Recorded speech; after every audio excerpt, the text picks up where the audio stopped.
Okay, I just want to make a short video on the Lac Tek automatic milk machine that I purchased before lambing season this year. I was pretty excited about this.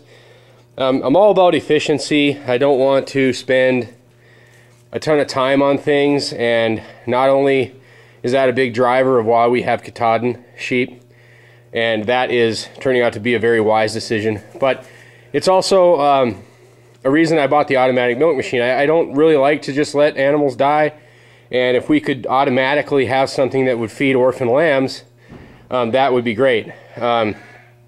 So this is the Lac Tek automatic feeder. I am lamenting a little bit the purchase, and I'll tell you why later, but let me just show you the setup here. The only problem with being in North Dakota and having the Lac Tek automatic feeder is that it cannot freeze. So the Lac Tek actually has a heater in it that warms the water to 100 degrees, and so and it needs a hose feed or some kind of submersible pump with a water reservoir. So what I did, I'll just show you real quick, is what I did, it's not really in service now, but what I did was I have a trash can here, a 30-gallon trash can, and I have a small pump with a pressure regulator on it that pulls suction from the trash can. As you can see, I just got some PEX piping going into it there, and that feeds the back of the Lac Tek machine, and you can see that that's the clear hose right there. And what I've done is I've built kind of a foam insulated box, and when it's really cold, I have panels that snap on the top and snap on the sides, and I've got a little space heater that I set in between these, and so far that has kept this thing from freezing up, even when it was, you know, down to about 0 degrees is the coldest we've had it.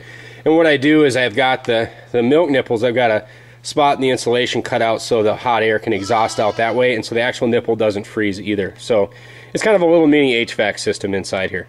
So I have nothing bad to say about the machine. The problem is I don't have any orphans, and we have one orphan so far, and we actually would have had probably two, but we tried to graft one of the Rambouillet orphans onto one of the Rambouillet mothers, and she kicked it to death, so that orphan didn't make it. We do have another orphan that is also another Rambouillet, and he is now on this machine. I wish he was here. We actually call him Tiny, and he's impossible to contain because he fits through everything. He's gone right now. Let me go find him, and then I'll start the video again. Okay, here is Tiny. Here's Tiny. Here's his nice milking machine, just all to himself. So I guess the financial, there he goes, slipping into some little crack again. But anyway, I guess the financial reasoning behind this was that if I could save 3, 4, 5, 6, 7 lambs, you know, this machine would pay for itself in 1 year. So basically, as long as I can sell Tiny for about $1,600, we'll make out on it. No, I kind of joke about lamenting the decision. I mean, it does have a lot of gadget factor, and I'm positive as we get more use and as we grow the operation in the coming years that we will use it more and more. Obviously, it also comes with other cup setups. We only have one nipple set up right now. It does have, it comes with 3 of these dual setups, so you can have as many as 6 nipples. So there is a lot of capacity on this thing. So I like it. I'm glad that I got it set up, and I know how to set it up properly for the cold weather. I'm sure it will come into use in the future. However, this year, I don't even, you know, with a lot of our Katahdins, we have a lot of ewe lambs.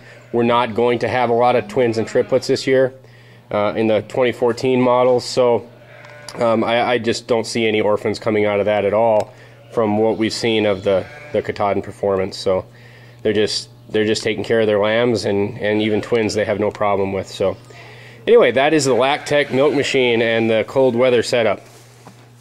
Thanks for watching.